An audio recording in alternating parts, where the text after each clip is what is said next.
Hey Jannik, congratulations. You said quite a few times that you're not playing for records, you're playing for your story. So I'm curious, what do you think people should take away from your story when you're achieving things like this? No, of course, before a tournament or before certain matches, you know what you play for.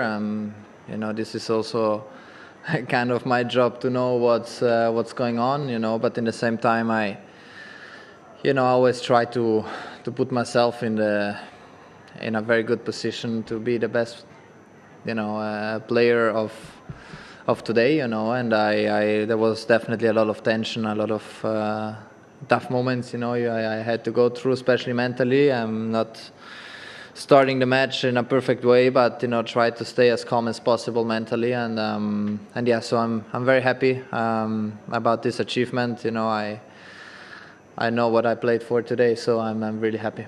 In terms of the tactics, and did you watch the Jannik semifinal against Medvedev, and did you try and adapt some of the things that Daniil did? I saw you did a lot of drop shots at the start of the match, and is there a blueprint to follow there? Also considering, though, that Jannik had some physical issues in that match. Yeah, of course I watched the Jannik and Daniil's match that went over the last few days, and especially then on Friday night, it looked quite physically tough, and for both players, but particularly Jannik looked like he was struggling quite a bit with a few different things. So I tried, thinking that the longer the match gets, maybe the more positive for myself, but you cannot just choose to make the match long against Jannik. I mean, typically he goes out and kills everyone, 2-1 in an hour. But today was at least a little bit longer, and at times, there were some great tough rallies, but he didn't seem too bothered with the longer rallies today. So I mean, what can you do? I mean,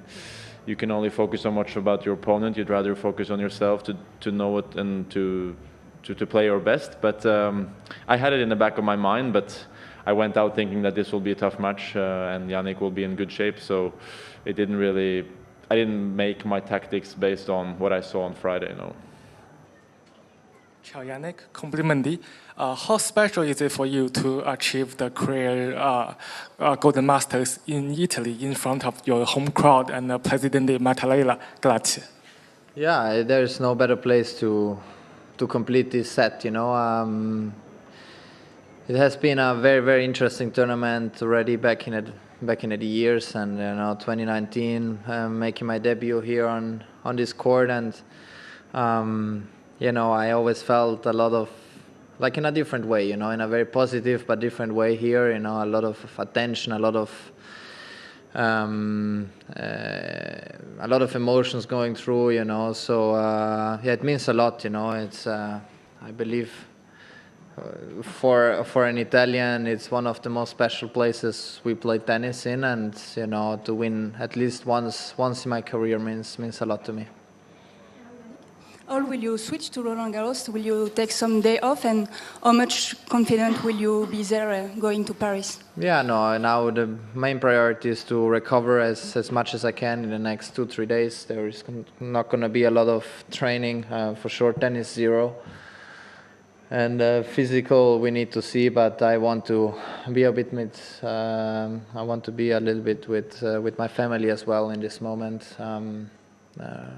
Switching off on tennis, and then from Thursday on, I think I will be there in Paris, prepare, and then we see how it goes. But yeah, look, it's important to rest.